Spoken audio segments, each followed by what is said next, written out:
David, one thing that I'm very, very proud of is that I did not inherit any money from my father. I built everything from scratch to where I am. Your father died when you were relatively young. Yeah, he died when I was 8 years old. Hello everyone, my name is Abubakar Ali Muhammad, and today I'm going to discuss on one of the management gurus, Aliko Dangote, and his contribution to the management field. But before we begin, I would like to give some introduction about Aliko Dangote. Aliko Dangote was born in 1957 in Kano State, Nigeria. And for the 12th time in a row, Aliko Dangote has been named the richest man in Africa in 2023, with an estimated net worth of around 13.6 billion US dollars. He is also the richest black man in the world. The business empire he began to build more than 3 decades ago, which is Dangote Group, is one of the largest private sector for employees in Nigeria, as well as the most valuable conglomerate in West Africa.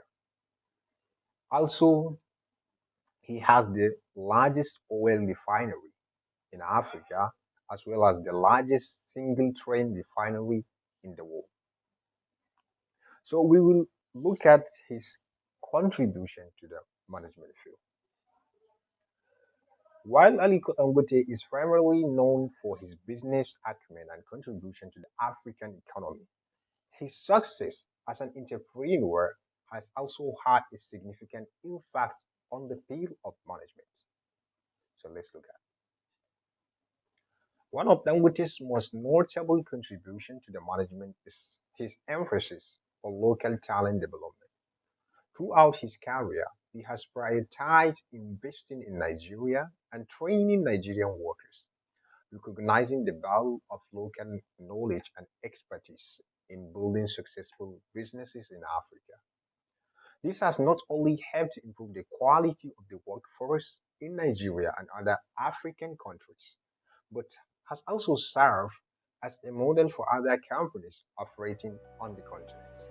Make sure that we look at other areas of diversifying the economy and not rely on some of these few basic, raw material.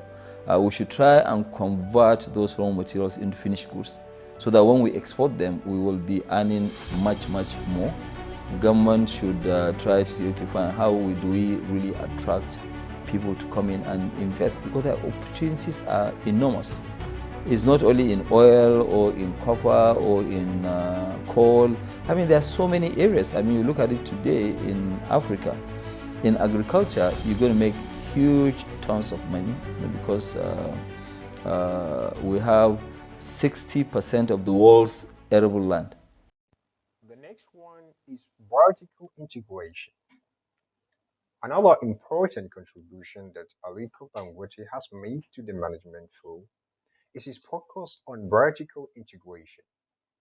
Through his company, the Dangote Group, he has built an extensive network of businesses that operate at every level of the value chain, from sourcing raw materials to distributing finished products.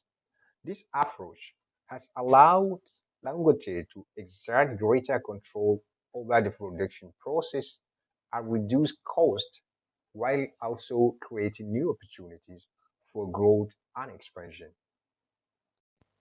Another contribution of Dangote to the management field is the supply chain management.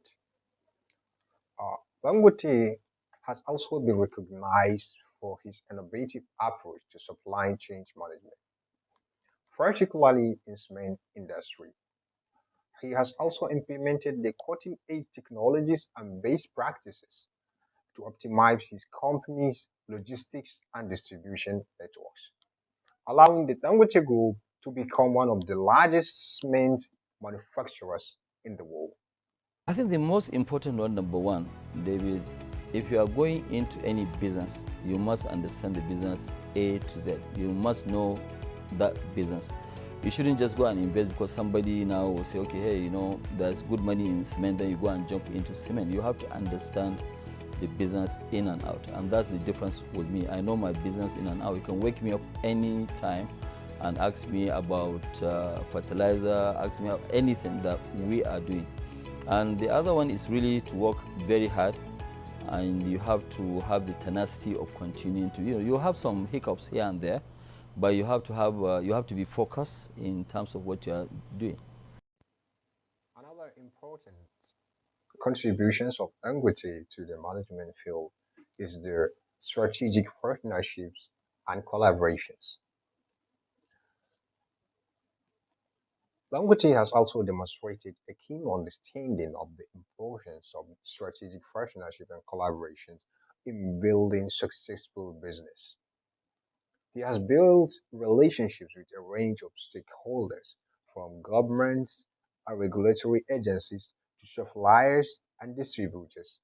By leveraging these partnerships to gain access to the new markets, secure financing, and develop innovative solutions to complex challenges. Yeah, it was fun when we got to know each other. We would be traveling around Lagos, where the traffic gives you lots of time to sit and talk sometimes. And, I'd be showing Aliko my charts about, hey, Sokoto has a pretty low vaccination rate, and Kano needs to do this. And Aliko, he really knows people. He has relationships. He's willing to reach out to people. So he'd say, hey, let's call the governor, and we'll talk to him about this. And sure enough, next thing you know, we've got the governor of Sokoto on the phone. We're talking about this. And so this ability now to reach out, to draw on the broad relationships that Aliko's developed. And, I'm pretty shy about calling people. I just want to mail them my chart. But in fact, what's come out of that is that Aliko and I do video conference calls with 6 of the governors in the northern states, where twice a year we look at vaccine coverage.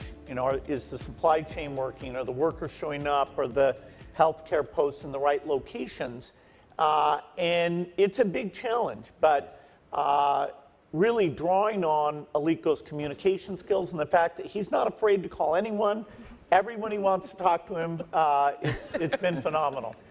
Thank you so much. Thank you. In addition to his contribution to the management field through his business practices, Dangote has also been a vocal advocate for entrepreneurship and business education.